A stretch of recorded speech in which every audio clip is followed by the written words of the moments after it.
مدرسہ بیت العلوم کونڈوا پونے اس official channel کو سبسکرائب ضرور کریں۔ یاد رکھیے، اس سے کسی ایک شخص کو نہیں، پورے مدرسے کو فائدہ ہوگا اور آپ کو اجر عظیم ملے گا۔ آیت 92 سے 98 تک تشریح چل رہی ہے۔ اس میں مضمون ہے یاجوج ماجوج کون ہے اور کہاں ہے، سد ذوالقرنین کس جگہ ہے۔ اس لیے کہ ان آیتوں میں بتایا گیا تھا، یہ آپ سے پوچھتے ہیں ذوالقرنین کے بارے میں۔ یہودیوں نے سکھایا مشرکین کو، انہوں نے پوچھا تو اللہ تعالیٰ نے ذوالقرنین سکندر کے کچھ احوال بیان کیے کہ وہ مغرب میں گئے، مشرق میں گئے، پھر ایک قوم کو تیسری جگہ پہاڑوں کے بیچ میں پایا، بین السدین، جب پہنچے دو پہاڑوں کے بیچ پائے، ان سے پیچھے ایسے لوگ جو لگتے نہیں کہ سمجھیں ایک بات، نہ سمجھ قسم کے لوگ تھے، یہ یاجوج ماجوج تھے۔ یہ لوگ تھے، انہوں نے کہا کہ اے ذوالقرنین، یاجوج ماجوج دھوم اٹھاتے ہیں، ملک میں فساد کرتے ہیں، تو ہم کو ان سے بچائیے، ہم مدد کرنے تیار ہیں، پیسے بھی سے ہیں ہمارے پاس، کیا کریں گے؟ انہوں نے کہا پیسے وغیرہ تو میرے پاس بھی اللہ نے خوب دیا ہے، یہ تو بادشاہ تھے۔ تو اب سوال آیا کہ ذوالقرنین یہ اپنا یاجوج ماجوج ہیں کون؟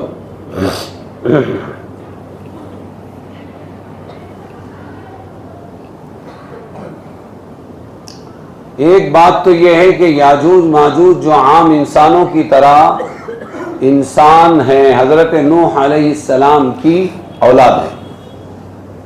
ایک تو ایسا لگتا ہے نا کون ہے پتہ نہیں، لوگ سمجھتے نہیں، لوگ پوچھتے ہیں کہ یہ جنات کون ہے، پھر پوچھتے ہیں کہ یہ شیطان کون ہے، پھر پوچھتے ہیں یہ خبیث کون ہے، پھر پوچھتے ہیں یہ ابلیس کون ہے، پھر پوچھتے ہیں یہ جان کون ہے۔ انسان آدم کی اولاد اور جان، اللہ تعالیٰ نے جان کو آگ سے پیدا کیا۔ پھر پوچھتے ہیں یہ ہاکا ماری کون ہے، پھر پوچھتے ہیں یہ چڑیل کون ہے، پھر پوچھتے ہیں یہ ہمزاد کون ہے، پھر پوچھتے ہیں یہ راکشش کون ہے، پھر پوچھتے ہیں یہ رکس کون ہے۔ سمجھ میں آیا؟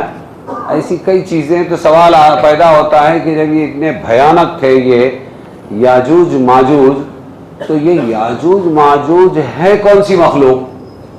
تو جواب اس کا یہ ہے یاجوج ماجوج کوئی دوسری مخلوق نہیں بلکہ عام انسانوں کی طرح انسان ہیں، حضرت نوح علیہ السلام کی اولاد میں سے ہیں۔ جمہور محدثین مورخین ان کو یافس ابن نوح کی اولاد قرار دیتے ہیں۔ کشتی نوح میں جو ان کی اولاد بچی تھی اور کچھ مسلمان بچے تھے، تو 3 بیٹے تھے، حام، سام، یافس، سا سے۔ ان سے اللہ تعالیٰ نے دنیا میں پھر نسل چلائی، کچھ حام کی اولاد بنے، کچھ سام اور کچھ یافس۔ تو یہ انسان تھے، نوح علیہ السلام کی اولاد تھے، ان کی اولاد میں یافس ابن نوح کی اولاد تھے۔ یہ ایک بات پکی ہو گئی۔ ارے سمجھ میں آیا کہ نہیں؟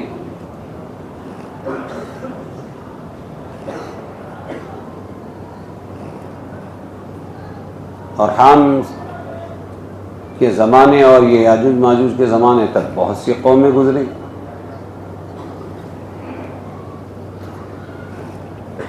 دوسرا ایک سوال یہ ہے کہ انسانوں کے مقابلے میں یاجوج ماجوج کی تعداد کتنی ہے؟ یہاں کروڑوں ہیں سب۔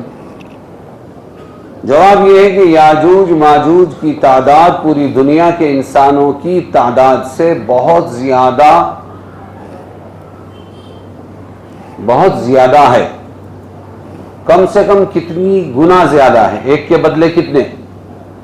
کم از کم 1 اور 10 کی نسبت ہے، کم سے کم دنیا کی جو دوسری قومیں ہیں غیر یاجوج ماجوج، وہ اگر ایک ہے تو ایک کے مقابلے میں یاجوج ماجوج 10 ہے.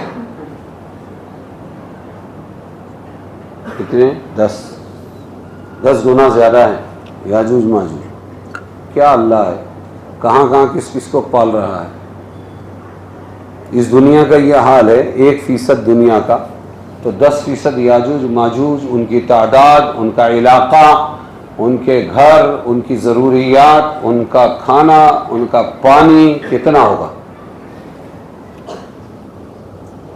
سمجھ میں آئی بات؟ تیسری بات یہ کہ یاجوج ماجوج کی جو قومیں اور قبائل سد ذوالقرنین، سد کا مطلب ہوتا ہے دیوار، سد ذوالقرنین کے ذریعے اس طرف آنے سے روک دیے گئے ہیں. وہ قیامت کے بالکل قریب تک اسی طرح محصور یعنی قید رہیں گے. ان کے نکلنے کا وقت مقدر ظہور مہدی پھر خروج دجال کے بعد ہوگا. وہ عیسیٰ علیہ السلام، اس وقت عیسیٰ علیہ السلام نازل ہو کر دجال کو قتل کریں گے. تو ابھی نہیں نکلے. سمجھ میں آیا؟ یہ ہے کہ یاجوج ماجوج آئیں گے تو کریں گے کیا؟ کیا کریں گے وہ عام دنیا کی آبادیوں میں جہاں کچھ قلعے ہیں وہاں پر حضرت عیسیٰ علیہ السلام اور ایمان والے محفوظ ہو جائیں گے. وہ ان میں بند ہو کر اپنی اپنی جانیں بچائیں گے. کھانے پینے کا سامان ختم ہو جانے کے بعد ضروریات زندگی انتہائی مہنگی ہو جائے گی. باقی انسانی آبادی کو یہ وحشی جانور جیسے لوگ، کون؟ یاجوج ماجوج، یہ ختم کر ڈالیں گے. اور جتنا پانی ندی تالابوں میں ہوگا وہ سب پی کر صفا چٹ کر جائیں گے. تو بڑا فساد کیا مچائیں گے یاجوج ماجوج؟ انسانی آبادی کو کیا کر دیں گے؟ ختم کر دیں گے. اور پانی بھی سب پی جائیں گے، چاٹ جائیں گے. پھر ایک سوال ہے، عیسیٰ علیہ السلام اور ان کے رفقا کی دعا سے پھر یہ ٹڈی دل بہت بڑی تعداد کو اور مجمع کو کہتے ہیں. وہ ٹڈی ہوتا ہے نا، ناک توڑا بولتے ہیں اس کو. وہ جب آتا ہے تو کھیتوں کھلیانوں کو ختم کر دیتا ہے. ہمارے یہاں کم ہے. وہ باقاعدہ پکڑے جاتے ہیں، پوتوں میں بھرے جاتے ہیں اور افریقہ کے مارکیٹوں میں بیچے جاتے ہیں. اور ٹڈی ایسی ہی کھائی جاتی، کچی. وہ مردار بھی کھائی جاتی. محلت لنا المیتتان، میرے لیے 2 مردار حلال کر دیے گئے ہیں. السمک، ایک تو مچھلی اور دوسرے ٹڈی. یہ مر بھی جائے تو اس کو کھا سکتے ہیں. سمجھے؟ تو وہ بہت بڑا مجمع ہوتا ہے، کھیتوں کو صاف کر دیتے ہیں. اس لیے جب کسی بڑے مجمع کو بیان کرنا ہو تو کہتے ہیں ٹڈی دل. تو اسی طرح یاجوج ماجوج کو بھی کہہ رہے ہیں عیسیٰ علیہ السلام ان کے رفقا کی دعا سے پھر یہ ٹڈی دل قسم کی بے شمار قومیں ایک ساتھ ہلاک ہو جائیں گی. دعا سے ہلاک ہو جائیں گے. ان کی لاشوں سے ساری زمین پٹ جائے گی. ان کی بدبو کی وجہ سے زمین پر بسنا مشکل ہو جائے گا.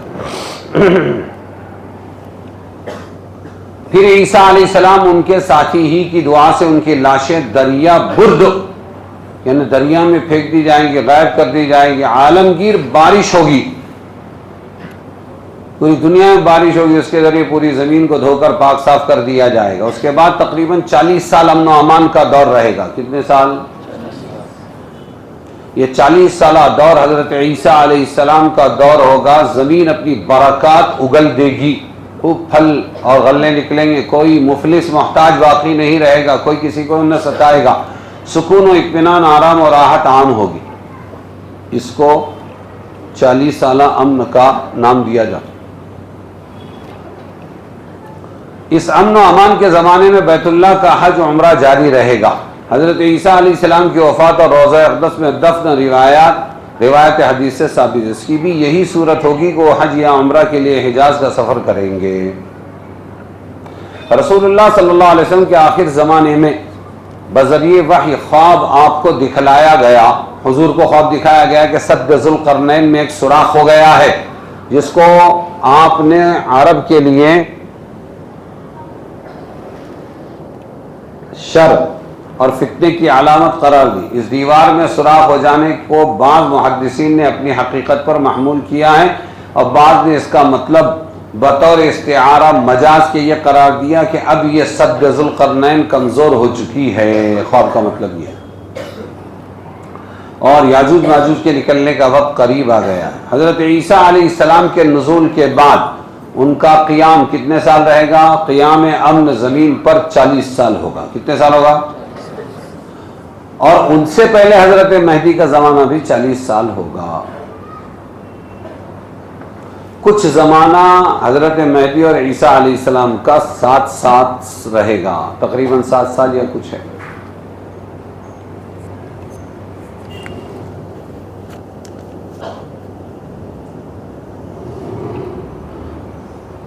تو دجال کو کون قتل کرے گا؟ حضرت عیسیٰ علیہ السلام۔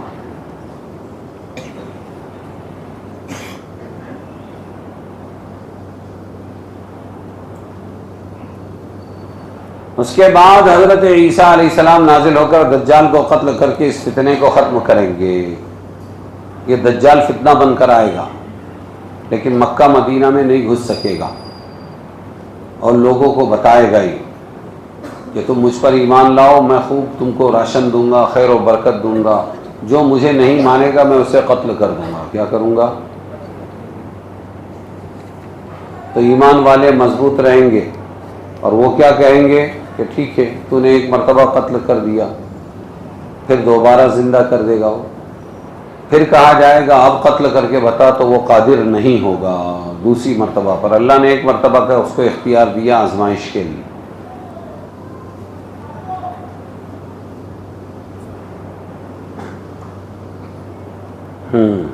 تو اللہ تعالیٰ نے موٹی موٹی معلومات ذوالقرنین کی بیان فرمائی۔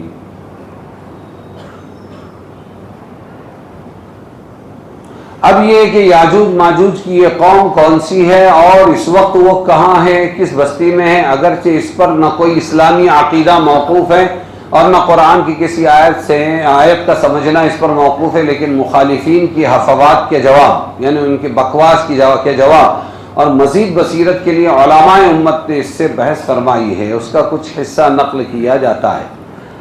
سدی نے نقل کیا ہے کہ یاجوج ماجوج کے 22 قبیلوں میں سے 21 قبیلوں کو سد ذوالقرنین سے بند کر دیا گیا اور پیچھے دھکیل دیا گیا، اور اس طرف ہماری دنیا ہے۔ سد ذوالقرنین کی دیوار، ان کا ایک قبیلہ سد ذوالقرنین کے اندر اس طرف رہ گیا، وہ ترک ہے۔ کون ہے؟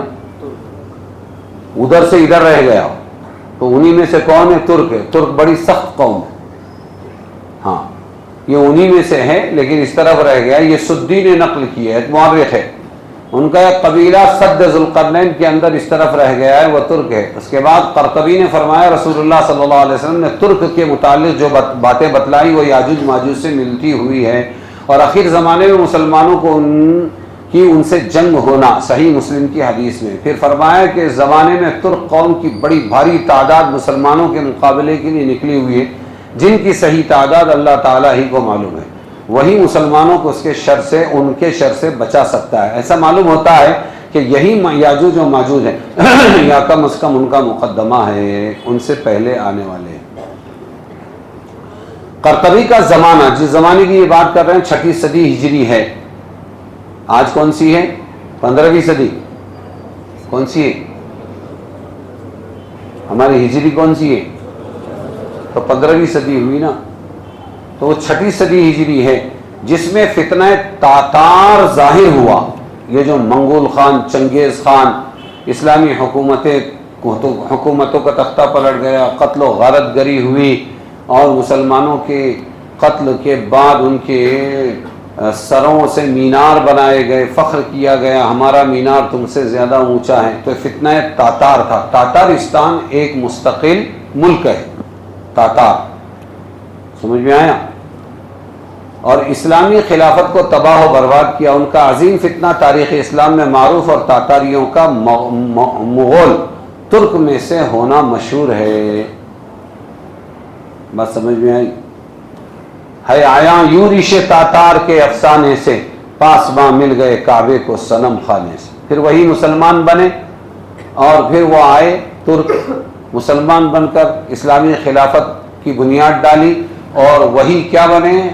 حرمین شریفین مکہ مدینہ کے متولی بنے اور خادم بنے اور حفاظت کرنے لگے۔ سمجھ میں آیا؟ ہاں، تو تھے کون یہ؟ اسلام دشمن، اور انہوں نے بہت قتل و غارت گری کی، اسلامی حکومتیں ختم کی، اور بعد میں یہی پاسبان حرم بن گئے۔ اس لیے شاعر علامہ اقبال نے کہا ہے آیا یورش تاتار کے فتنے سے، ان کے حملے سے یہ پتہ چلتا ہے آیا یعنی کھلا، ہے آیا یورش تاتار کے افسانے سے، پاسباں مل گئے کعبے کو صنم خانے سے۔ بت پرستوں سے، بت خانوں سے کون اٹھا کے لایا ان کو؟ اللہ، اور کیا بنا دیا؟ مسلمان بنا کے پاسبان حرم۔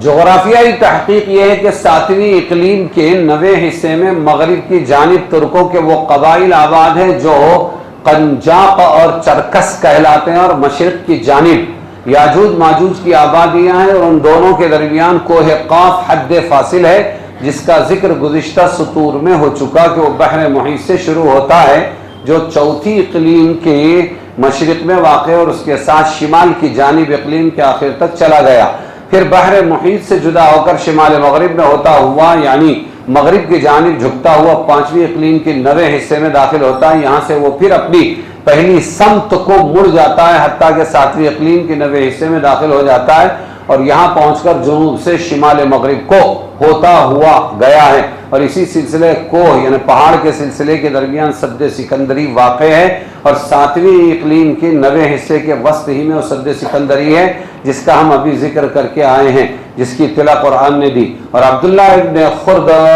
خردازباہ نے اپنی جغرافیہ کی کتاب میں واسق باللہ خلیفہ عباسی کا وہ خواب نقل کیا ہے جس میں اس نے یہ دیکھا تھا کہ سد کھل گئی ہے، دیوار کھل گئی ہے، چنانچہ گھبرا کر اٹھا اور پوچھا، اور پوچھنے کے لیے، حال دیکھنے کے لیے سلام ترجمان کو روانہ کیا۔ اس نے واپس آ کر اسی سد کے حالات اور اوصاف بیان کیے۔ یہ مقدمہ ابن خلدون میں ہے، اور یہ اتنا مشکل ہے جتنا یاجوج ماجوج قوم مشکل ہے، یہ اقلیم اور 7ویں اقلیم اور 9ویں اقلیم۔ تو جماعت بھیجا تھا انہوں نے واسق باللہ۔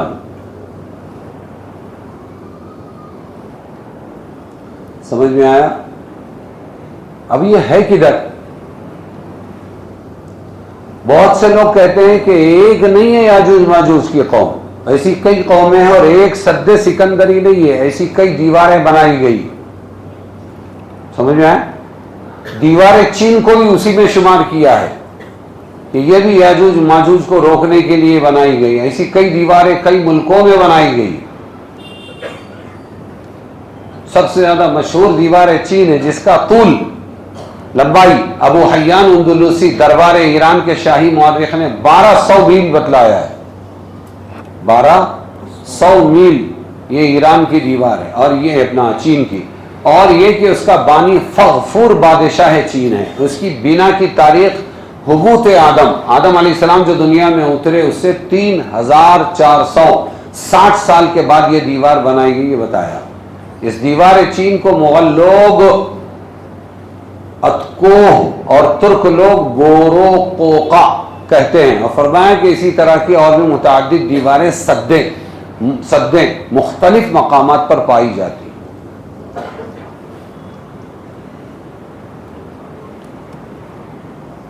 یاجوج ماجوج کی تاخت و تاراج بربادی، تاخت و تاراج اور شر و فساد کا دائرہ اتنا وسیع تھا کہ ایک طرف کاکیشیا کے نیچے بسنے والے ان کے ظلم کا شکار تھے۔ کاکیشیا یہ علاقہ ہے، یاجوج ماجوج کی دیوار کا علاقہ ہے کاکیشیا۔ سمجھ میں آئے؟ تو دوسری طرف تبت، یہ جو چین سے لگ کر ہندوستان کا حصہ ہے، اور چین کے باشندے بھی ہر وقت ان کی زد میں تھے، یاجوج ماجوج ان کو ستاتے تھے۔ انہی یاجوج ماجوج کے شر و فساد سے بچنے کے لیے مختلف زمانوں میں مختلف مقامات پر متعدد سدیں، دیواریں بنائی گئی ہیں۔ ان میں سب سے زیادہ بڑی مشہور دیوار چین ہے جس کا ذکر اوپر آ چکا ہے۔ دوسری صد وسط ایشیا میں بخارا اور ترمز کے قریب واقع ہے، ترمزی اور بخارا کے قریب واقع ہے، اور اس کے محل وقوع کا نام دربند ہے۔ کیا ہے؟ ایک تو یہ دیوبند ہے، ایک وہ دربند ہے۔ یہ صد مشہور مغل بادشاہ تیمور لنگ کے زمانے میں موجود تھی، شاہ روم کے خاص ہمنشی سیلا برجر جرمنی نے بھی اس کا ذکر اپنی کتاب میں کیا۔ اندلس کے بادشاہ کسٹیل کے قاصد کلا فچو نے بھی اپنے سفر نامے میں ذکر کیا ہے۔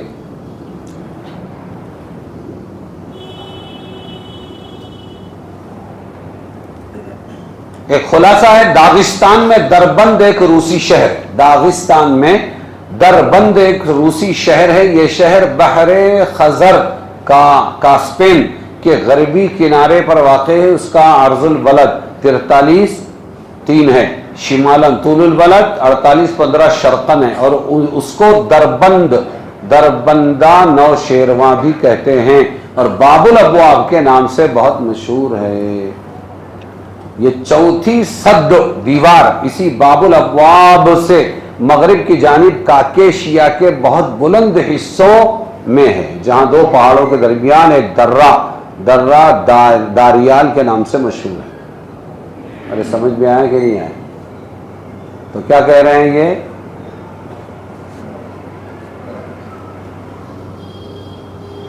داغستان کاکیشیا،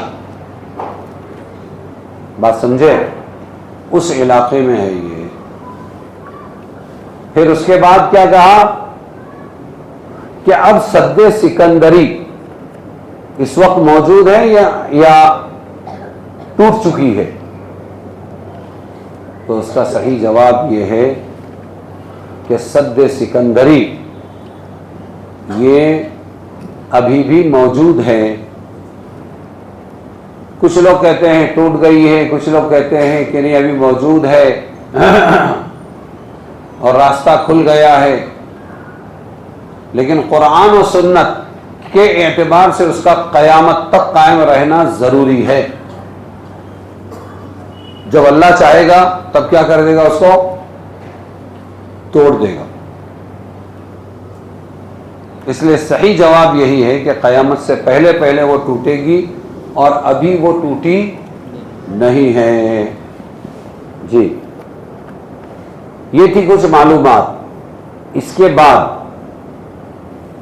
اگلے ہفتے انشاءاللہ ہماری سورہ کہف مکمل ہو جائے گی۔